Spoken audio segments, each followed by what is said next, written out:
Hello दोस्तों, कैसे हैं आप लोग। आशा करता हूँ आप लोग अच्छे होंगे, मस्त होंगे। तो दोस्तों, आज के इस वीडियो में हम कक्षा 12 के विद्यार्थियों के लिए नागरिक शास्त्र के मोस्ट इम्पॉर्टेंट क्वेश्चन लिख रहे हैं, जो 2024 बोर्ड एग्जाम के लिए मोस्ट इम्पॉर्टेंट रहेगा। और 23 फरवरी की जो परीक्षा होने वाली है नागरिक शास्त्र के, उसके लिए वेरी इंपॉर्टेंट रहेगा। तो चलिए देर न करते बच्चों, हम लोग क्वेश्चन को देखेंगे।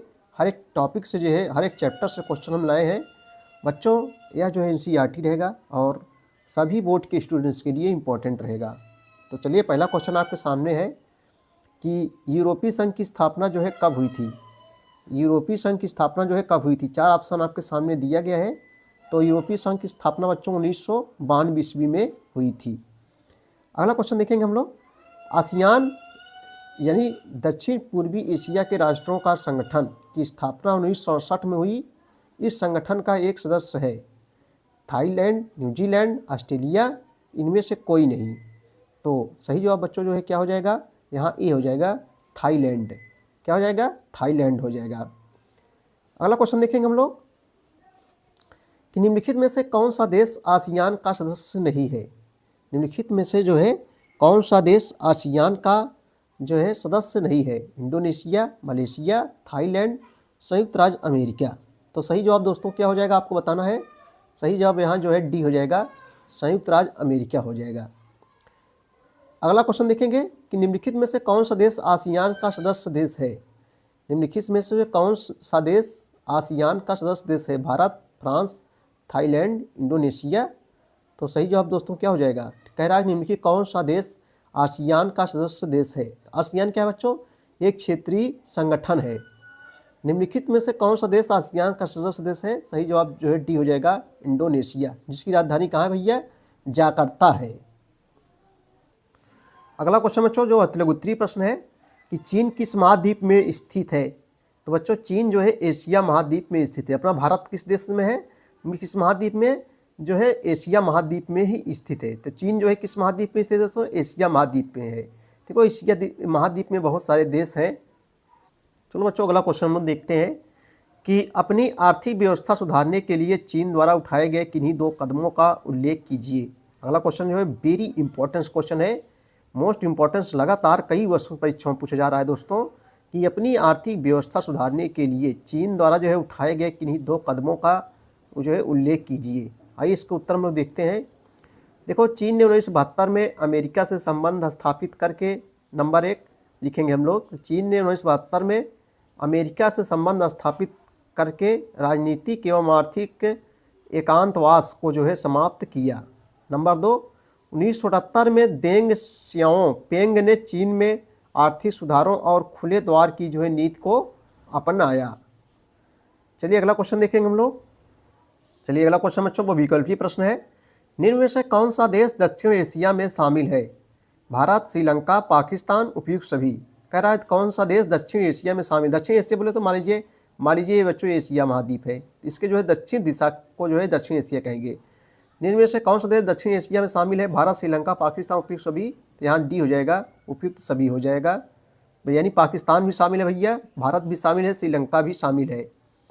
सार्क एक महत्वपूर्ण क्षेत्रीय संगठन है। ऑस्ट्रेलिया का, अफ्रीका का, दक्षिण एशिया का, जो है दक्षिण अमेरिका का। सार्क क्या है बच्चों, एक संगठन है, यानी क्षेत्रीय संगठन है। तो सार्क एक महत्वपूर्ण क्षेत्रीय संगठन है किसका। सही जवाब बच्चों यहाँ जो है क्या हो जाएगा, तो बी हो जाएगा, यानी दक्षिण एशिया का। सार्क एक महत्वपूर्ण क्षेत्रीय संगठन दक्षिण एशिया का है।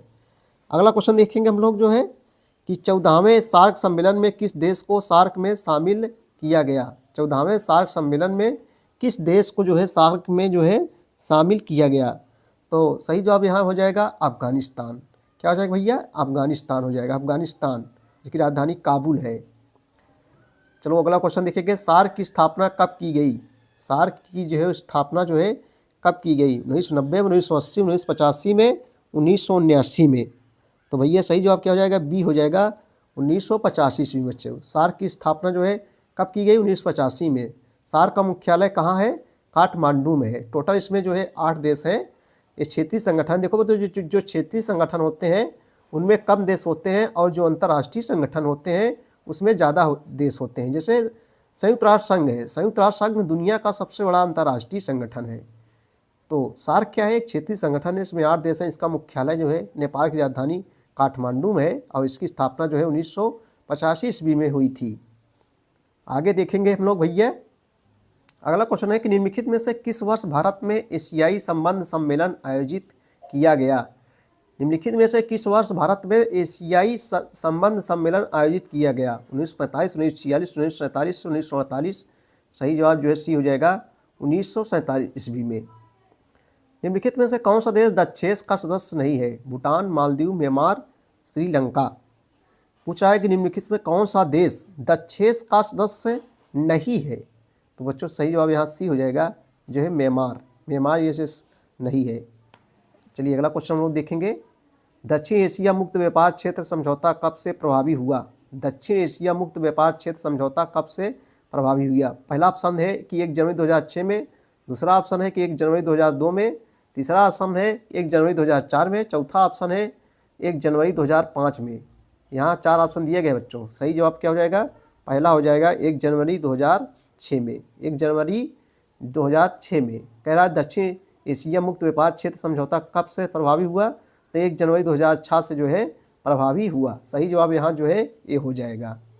अगला क्वेश्चन देखेंगे हम लोग। अगला क्वेश्चन है कि स्वाधीनता से पहले बांग्लादेश किस देश का हिस्सा था? स्वाधीनता से पहले जो है बांग्लादेश किस देश का हिस्सा था? पाकिस्तान, भारत, चीन, उपयुक्त में से कोई नहीं। सही जवाब दोस्तों ये हो जाएगा पाकिस्तान। डचेस यानी सार्क की स्थापना जो है किस वर्ष हुई थी? 1986 में, 85 में, 1990 में, 1992 में। तो सही जवाब जो है बच्चों सी हो जाएगा 1985 ईस्वी में। यानी सार्क की स्थापना किस वर्ष की गई थी? 1985 ईस्वी में की गई थी। विश्व की कितने प्रतिशत जनसंख्या दक्षिण एशिया में जो है रहती है? विश्व के कितने प्रतिशत जनसंख्या दक्षिण एशियाई देशों में रहती है? 30%, 35%, 32%, 20%। तो सही जवाब बच्चों यहाँ जो है क्या हो जाएगा? जो है 20%। सही जवाब डी हो जाएगा, 20% हो जाएगा।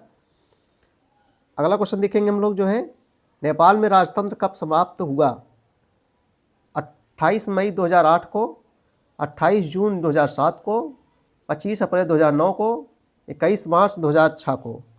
28 मई 2008 सही जवाब हो जाएगा। यहाँ ये हो जाएगा 28 मई 2008 को नेपाल में राजतंत्र को समाप्त कर दिया गया। राजतंत्र यानी जहाँ राजा ही सर्वे सर्वा होता है। राजतंत्र समाप्त करके वहाँ जो है लोकतंत्र स्थापित किए गए, यानी लोगों द्वारा चुनी गई सरकार को जो है अपनाया गया 2008 में नेपाल में। चलिए नेक्स्ट क्वेश्चन है कि बेनजीर भुट्टो की हत्या जो है कब की गई? अगला क्वेश्चन बहुत इंपॉर्टेंस है।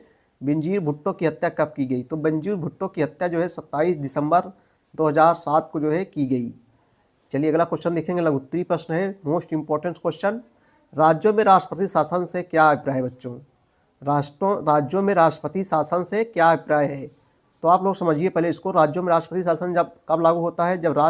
जब संवैधानिक तंत्र, राज्य का संवैधानिक तंत्र विफल हो जाता है। राज्य का संवैधानिक तंत्र जो है विफल हो जाता है तो बच्चों जो है अनुच्छेद 356 के तहत राष्ट्रपति शासन लगाया जाता है राज्यों में, और सारी शक्तियाँ केंद्र सरकार के पास चली जाती है और राज्यों का जो मुख्यमंत्री काम है वो समाप्त हो जाता है। तो राज्यों में राष्ट्रपति शासन से क्या अभिप्राय है, आइए इसका उत्तर देखते हैं। देखो बच्चों, जब राष्ट्रपति को गवर्नर की रिपोर्ट पर, गवर्नर वही राज्यपाल, जब राष्ट्रपति को गवर्नर, क्योंकि जो गवर्नर होता है राज्यपाल होता है, राज्य की देखरेख वही करता है। तो जब राष्ट्रपति को गवर्नर की रिपोर्ट पर जो है अथवा किसी अन्य स्रोत के आधार पर विश्वास हो जाए कि राज्य का शासन संविधान की धाराओं के अनुसार नहीं चलाया जा सकता, तो इस स्थिति में राष्ट्रपति अनुच्छेद 356 के अनुसार जो है उस राज्य में राष्ट्रपति शासन जो है लागू कर सकता है।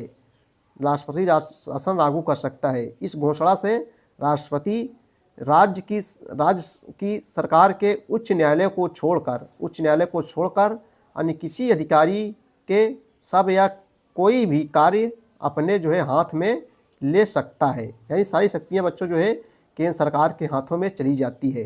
जब राज्य का संवैधानिक तंत्र विफल हो जाता है तो अनुच्छेद 356 के तहत राष्ट्रपति शासन लागू कर दिया जाता है उस राज्य में। ठीक है भैया। चलिए अगला क्वेश्चन देखेंगे हम लोग। अगला क्वेश्चन देखेंगे, स्वतंत्र पार्टी की स्थापना कब की गई? इसकी 4 विशेषताएं बताइए। मोस्ट इंपॉर्टेंस है, लगातार 4-5 वर्षों से पूछा जा रहा है। 2024 के लिए वेरी इंपॉर्टेंट बच्चों। स्वतंत्र पार्टी की स्थापना कब की गई, इसकी 4 विशेषताएं बताइए। तो कांग्रेस सबसे पुराना राजनीतिक दल है। कांग्रेस के समाजवादी कार्यक्रम विशेषकर सहकारी खेती के विरुद्ध एक गंभीर प्रतिक्रिया के फलस्वरूप सन 1959 में श्री राजगोपालाचारी और जयपुर की महारानी गायत्री देवी के नेतृत्व में स्वतंत्र पार्टी के गठन किया गया। स्वतंत्र पार्टी की विशेषताएं हम लोग हेड डालेंगे। स्वतंत्र पार्टी की विशेषताएं, देखो भैया, स्वतंत्र पार्टी की विशेषताएं निम्नलिखित हैं। ये निम्नलिखित 4 प्रकार की हैं स्वतंत्र पार्टी की विशेषताएं। नंबर 1, स्वतंत्र पार्टी एक तरह से रूढ़िवादी जो पुरानी परंपराओं में चलते हैं उसे रूढ़िवादी बोला जाता है। स्वतंत्र पार्टी एक तरह से रूढ़िवादी और दक्षिणपंथी पार्टी थी।